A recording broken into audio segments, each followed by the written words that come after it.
আব্বা কি যেন বলছেন, কিসের জানি পোল?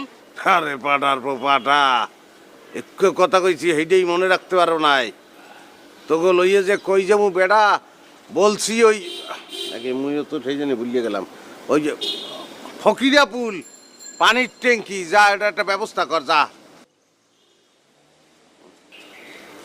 Daddy no problem. ওই এক ধরনের অবশ্যই ই আব্বা, আছে, অবশ্যই। প্রাইভেট কারের মতনই ট্যাক্সি ক্যাব, সেটা লই যা। আরে পাটার পো পাটা আর তোর গজালের পো গজাল তোকে পয়দা করিয়া নিজের এতে নিজে কি পরিমাণ গাই লাইলাম করতে পারো। বেড়াইতে যাইতে আছি একটা বাসায়, প্রাইভেট বেতন কার পাবো। লাগবে কি করতে? একটা ব্যাপার স্যাপার আছে না তো, পেস্টি বেড়া করে গেলে সবচেয়ে ভালো হইবে আব্বা।